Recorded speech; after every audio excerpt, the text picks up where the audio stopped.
Hi there. So in my last video, I jumped forward. I fast forwarded and skipped a lot of stuff that happened in my life.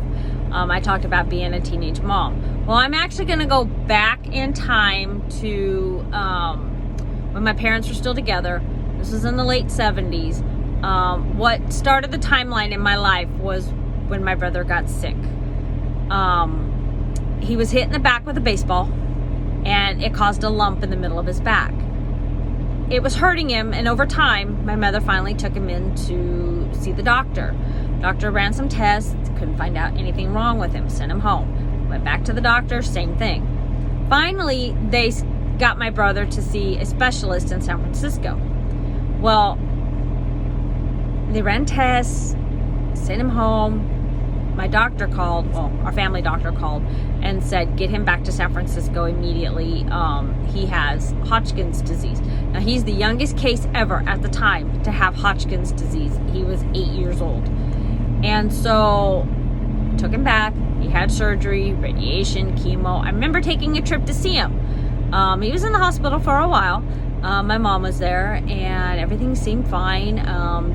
John was doing good. He got to come home, and he ended up in remission and ended up surviving. And it took a toll on my mom, though. See, that's the thing. It took a toll on my mom. And I remember in October of '79, before my parents announced they were getting a divorce, we all took a trip to Disneyland with my mom's best friend and her daughter. And I remember that trip very well. I also have pictures of that trip. And so after we got back from the trip, and this is one of those trips that, you take as a family, but something didn't feel right. My parents are distant, and just, something's wrong. So after the trip, we get sit down, they announced they're going to get a divorce. And my mom's mentality at the time seemed okay. They, sold her home. My mom, whatever money they paid off the medical bills, whatever money she had left, she lived on. She wasn't working because she was taking care of me and my brother. My dad worked, paid child support, supported my mom, whatever he had to do. Well, when the money ran out, because she wasn't working, we ended up living with our grandmother. Well, a few months after moving in with our grandmother, she was packing up stuff to, quote, put in storage. All right, that seemed kind of odd. I knew something wasn't right.